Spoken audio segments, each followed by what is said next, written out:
Kehidupan kita semuanya itu butuh sebuah implementasi yang luar biasa dan butuh penerjemahan yang lebih diperluas oleh kita semuanya. Jenengan semua bagian dari yang beruntung mendapatkan kesempatan untuk mendampingi masyarakat-masyarakat desa yang hari ini memang betul-betul jauh lebih baik, lebih beruntung ketika mungkin desa zaman dulu ya. Kalau zaman dulu desa kan ada anggaran itu nggak seberapa gitu kan, dan hari ini sudah sangat luar biasa. Tapi bagaimana bahwa menjenengan semuanya bisa menjadi bagian dari yang mengarahkan kepada mereka, tentunya butuh edukasi yang luar biasa. Nah, prinsipnya kalau saya secara pribadi tetap punya komitmen untuk bersama-sama dengan seluruh masyarakat tanpa membedakan apakah itu Banyumas dan Cilacap. Karena apa? Saya memang sadar betul 2014 saya alhamdulillah mendapatkan amanah kursi sebagai wakil yang waktu itu berangkat dari PKB dengan perolehan suara 36.313, dan suara itu saya dapatkan sebagai suara tertinggi dari 8 caleg di PKB, dan kebetulan saya nomor 2. Dan waktu itu ada beberapa nama-nama yang termasuk luar biasa karena para bapak-bapak itu kan.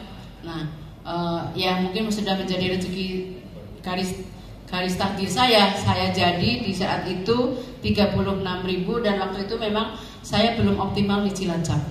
Waktu itu Cilacap saya dapat suara berapa? 9.000 ya, 9.000. Nah, kemudian setelah saya jadi 1 minggu setelah dilantik, saya punya kesempatan turun. Saya memulai turun. Saya memulai berinteraksi, beraktivitas kembali dengan masyarakat karena Pak, saya ingin membuktikan kalau masyarakat punya penilaian kepada para anggota DPR, caleg tekanan nekat dipilih. Begitu wis dadi kelalen, beda dengan wong KB. Jadi pil KB dan pilek itu berbeda itu kan. Pil KB nek kelalen dadi, tapi nek pilek nek dadi kelalen. Nah, ada idiom seperti itu. Jadi untuk bentuk saya tidak setuju, maka saya harus buktikan bahwa itu tidak benar itu kan. Meskipun mungkin tidak bisa secara merata sesuai ideal yang menurut panjenengan harapkan, saya belum secara maksimal, tapi setidaknya saya terus melangkahkan energi saya untuk bagaimana bisa hadir kepada masyarakat-masyarakat yang termasuk komunitas organisasi-organisasi yang saya ikuti. Dan dari perjalanan itu kemudian 2019 saya maju kembali. Alhamdulillah perolehan suara saya dan suara PKB, suara saya pribadi meningkatnya 150%. Dari 36 menjadi 87. Total suara PKB dan calegnya kenaikannya adalah 46.000. Tapi suara saya kenaikannya adalah 51.000.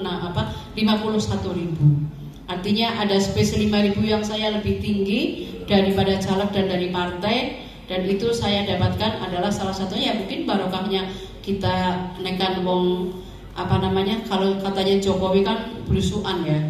Nek wong Cilacap Banyumas kan yag-yagan gitu kan. Nah, sisi itulah yang saya pikir barokahnya, bahwa ketika orang kita berorganisasi, berkeagamaan, kemudian terus bersilaturahmi, itu akan punya nilai-nilai itu. Dan 2019 dari 2014 adalah 9.000 di Cilacap. Alhamdulillah 2019 kemarin saya menjadi 36.000 penambahan perolehan suaranya. Artinya saya dengan angka itu, saya semakin punya tanggung jawab dan kewajiban untuk menempatkan perhatian saya dan ikut membangun masyarakat itu adalah dengan termasuk di Cilacap juga tidak boleh dianaktirikan. Sesungguhnya saya sudah melakukan itu, termasuk beberapa hal yang saya lakukan karena saya mempunyai kesempatan ada di Badan Anggaran di periode kedua. Periode pertama saya di Badan Anggaran 2 tahun. Nah, periode ini saya ada di Badan Anggaran dari awal sampai hari ini. Kemudian kebetulan saya mendapatkan kesempatan untuk pengajuan khusus yang saya bisa ajukan, termasuk beberapa diantaranya jalan di mana di Gandrung ya. jalan di Gandrung, kemudian di tempatnya Salebu itu kayak dulu apa Majenang itu juga jalan-jalan yang saya ikhtiarkan melalui APBN DAK khusus. DAK khusus itu adalah ya yang bisa diajukan oleh anggota badan anggaran. Nah, artinya saya mencoba mengoptimalkan di Cilacap, tapi ternyata tidak bisa seoptimal seperti ideal harapan kita. Manakala dilalai kepala daerah belum sejalan dengan kita, ya kadang-kadang ya angel gitu kan. Itu seperti itu. Saya di Banyumas juga waktu itu sempat yang ada yang pernah 29 miliar ya. Dalam satu kali APBN itu 29 miliar. Tapi nama saya ya hilang. Di awal masih ada nama, tapi nama saya hilang. Yaitu dari efek dari karena memang antara saya sebagai legislatif dengan eksekutif ternyata tidak sejalan gitu loh. Nah, artinya betapa bahwa hari ini identitas itu sangat dibutuhkan untuk kita bisa memperjuangkan kepentingan masyarakat.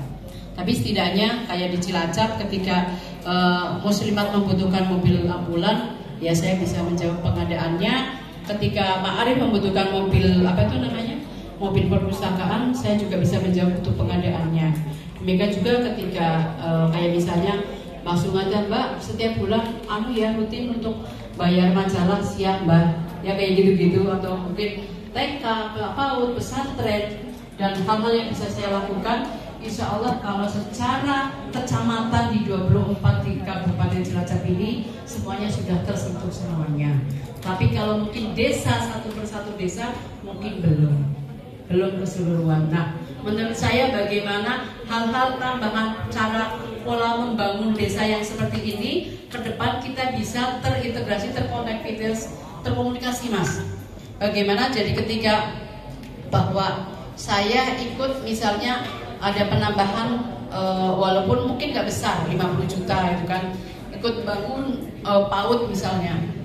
Ketika kita bangun di situ atau ikut merenov di situ, teman-teman pendamping desa juga jadi tahu. Jadi kemudian ini kan bagian dari bahwa panjenengan semua bagian dari ikut terkomunikasi dengan kita semuanya bareng-bareng gitu loh. Nah, jadi pembangunan yang berkesinambungan, yang terkoneksi, dan sama-sama kita melihat ada efek dari silaturahmi itu, pembangunan itu juga bisa kita rasakan dan kita sama-sama perjuangkan. Nah, sisi